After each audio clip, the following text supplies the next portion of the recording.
Welcome to another edition of Senior Talks, an exciting new educational program for those age 45 and older in the Harris County area.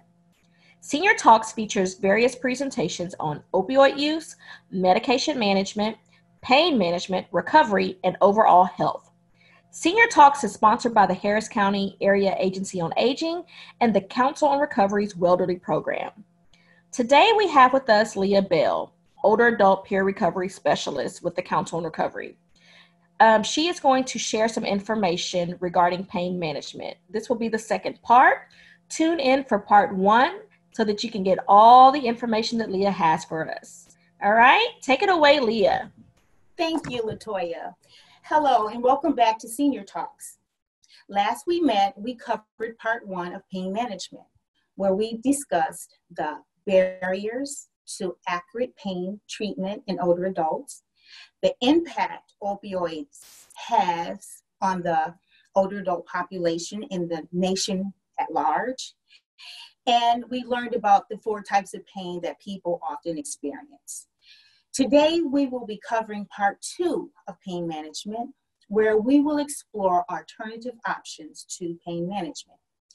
Pain management can be managed through pharmacological interventions and or non-pharmacological interventions.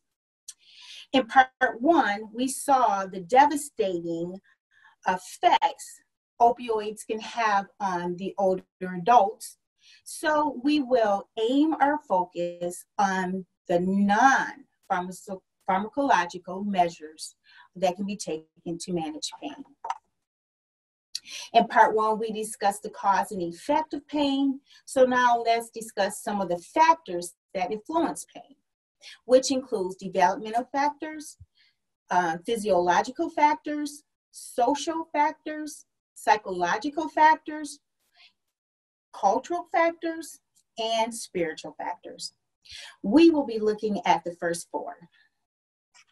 So developmental factors, it would be your age and the biological changes with what we're talking about today in older adults. It would be the biological change within the body due to the aging process.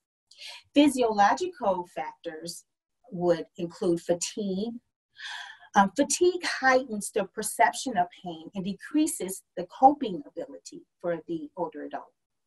Genes is the genetic makeup. It would include your family history, your history, and some of the non-pharmacological strategies to manage fatigue would be yoga, meditation, and massage therapy. Now, once we cover, and I will be going into detail about each and every one of the therapeutic methods to manage pain, you'll see that possibly each and every one of them can work for every aspect of pain and whatever social factor that is influencing the pain. So the second factor is the social factor, which would include attention. What this means is that the degree of which a person focuses on their pain influences their pain perception. So it will be safe to say that increased attention would be increased pain.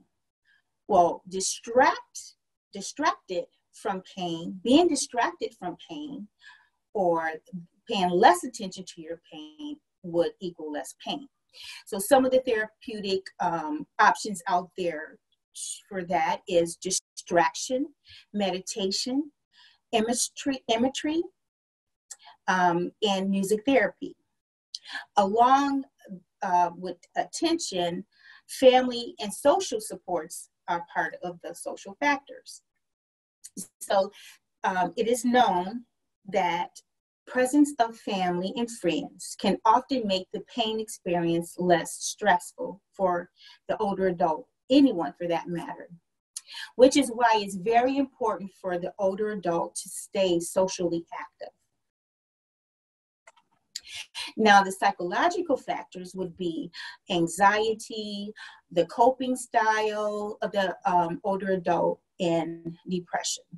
Now, the thing about anxiety, it often increases the perception of pain, and then pain causes feelings of anxiety. Some of the therapeutic methods would be yoga, meditation, music therapy. Again, I'm going to explain in more detail all of these therapeutic, valuable, very valuable methods. The coping style, of course, if the older adult is able to, if their coping skills are of high level, they're able to deal with that pain. Remember, pain is personal, there's another word, it's personalized and subjective. So one may be able to cope with the pain where the other may not. And depression, the same as anxiety. Depression, the older adult might be depressed because they're in pain, or they might be in pain because of depression. Again, yoga, meditation, and music therapy are therapeutic methods to help that. Okay, so now TENS. Here we go with another word. Transcutaneous electronervous stimulation is a therapy used where they use low voltage electric currents to prevent pain or to provide pain relief. There are two theories of why TENS, stands for subcutaneous electro nerve stimulation, works. The first theory is that electric current stimulates nerve cells that block the transmission of pain signals, changing the perception of pain. The other theory is that the nerve stimulation raises the level of endorphins, which are the body's natural pain-killing chemical. The endorphins then blocks the perception of pain. Okay, so now there is distraction therapy. Distraction therapy is counting backwards, deep breathing, listening to music, talking to a friend or family member about anything except your pain, reading a book, doing a crossword puzzles, or playing cards. There we go with that socialization. So we want to keep social at all costs. Okay, guided imagery.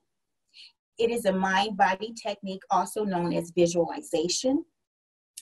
It is well recognized as scientifically valid way to relieve pain, stress, anxiety, and depression.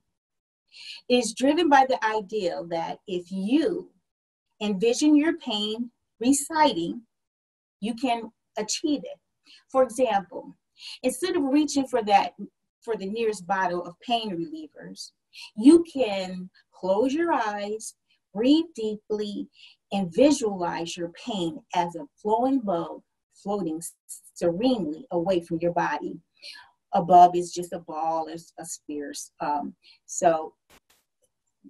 Guided imagery helps the body lowers its circulating levels of stress hormones, particularly cortisol.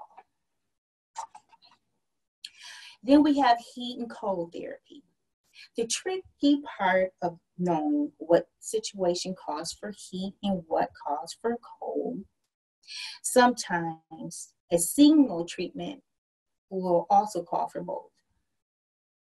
As a general rule of thumb, use ice for acute injury or pain, along with inflammatory or swelling. Use heat for muscle pains or stiffness. Heat helps soothe stiff joints and relaxes muscles. Cold helps numb sharp pain and reduces inflammation. Music therapy. Music therapy may improve cognitive ability in older adults. In a Stanford University study, the effects of music therapy on adults result on an older adult. Researchers found that rhythmic music stimulates certain areas of the brain to increase blood flow and improve seniors' performance on cognitive tests. The 4 benefits of music therapy for an older adult is stress reduction, improve speech and cognitive skills, increase social activities, and alleviate feelings of loneliness and isolation. The music therapist would encourage the older adults to mingle amongst the members of their groups, thus creating budding relationships. Music therapy inspires movement, dancing, clapping, even tapping the toes. Massage therapy. Did you know that massage therapy can actually improve your overall health? With regular massage, older adults can experience improved quality of life, increased energy levels, and feel younger and healthier overall. For those age 60 and up, massage therapy has some essential benefits, including reducing pain, stress, and headaches.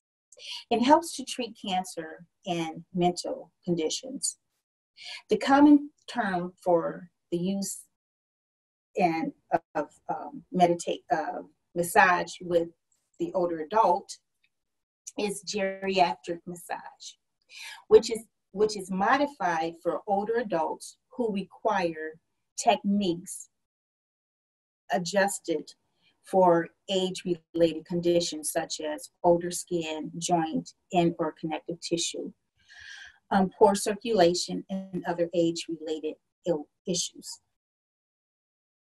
Massage therapists can help with the following conditions: poor circulation, joint inflammation, anxiety, digestive disorders, fibromyalgia, which again is pain in the muscles and in the bones, headaches, migraines, insomnia related to stress, and soft tissue strains or injuries.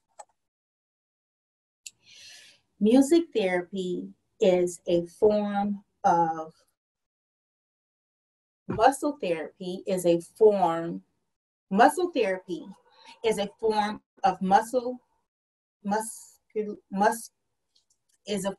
of musculoskeletal, another word, treatment that treats the body as a whole, but at the same time targets specific injuries to give the most beneficial form of treatment available.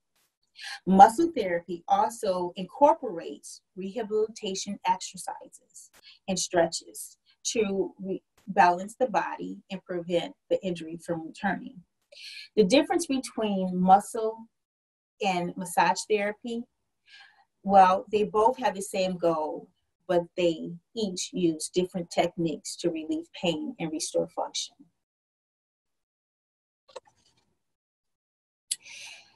Now, this one is absolutely amazing. Acupuncture. Acupuncture involves inserting needles at a certain point of the body with the aim of balancing their energy. It is claimed to help boost well-being and may cure some illnesses. Research carried out in Germany has shown that acupuncture may help to relieve tension, headaches, and migraines. The National Center for Complementary Integrative Health noted that it has been proven to help in cases of lower back pain, neck pain, osteoarthritis, and knee pain. In 2003, the World Health Organization, also known as WHO, listed a number of conditions in which they say acupuncture has been proven effective. These include high and low blood pressure, chemotherapy-induced nausea and vomiting, some gastro conditions such as peptic ulcer, painful periods, dysentery, allergies, facial pain, which 4% of people live with, morning sickness, rheumatoid arthritis, tennis elbow, dental pain, reducing the risk of stroke, and inducing labor. Other conditions for which the WHO says that acupuncture may help but needs more evidence is fibromyalgia and spinal pain, stiff neck, whooping cough, and Tourette syndrome. The WHO also suggests that it may treat a number of infections, including some urinary tract infections. They point out, however, that only national health authorities can determine the diseases, the symptoms, and conditions for which acupuncture can actually treat or be recommended by a physician. Yoga. Chair yoga safely improves older adults' health. Yoga is an excellent way for older adults to loosen and strengthen painful muscles, reduce stress, and improve circulation. It also reduces anxiety, helps lower blood pressure. It protects the joints and builds strength and balance in the older adult. Some safety tips for exercising. Safety and comfort is the top priority. Always consult with your physician before starting any physical activity or exercise regimen. So none of the moves should hurt when you're exercising. Make sure you move slowly and gently. Pay attention to your body. It is better to do little less rather than risk injury. So in other words, if an exercise calls for 10 reps and you can only do 3, that's awesome. You should follow the instructor's movement only as it is comfortable for you. Even if you do only a fraction of the range of motion or have to skip some movements, you'll still benefit from the exercise. Over time, your flexibility and strength will improve and you will be able to do more and more. There are more alternative methods to pain management, such as biofeedback, hypnosis, repositioning, emotional and spiritual support. For the sake of time, I will not go over those, but I did want to mention them. There are many evidence-based methods to help manage pain. If you are experiencing daily pain, and if you haven't already, talk with your doctor to ensure you have the correct diagnosis and know how to manage your condition. The goal is not to be pain-free. While that would be great, the goal is to take the necessary steps to live with a manageable level of pain. Thank you for joining us. This concludes this segment of Seniors Talk. If you or someone you know need help, please call the number that is provided on the screen.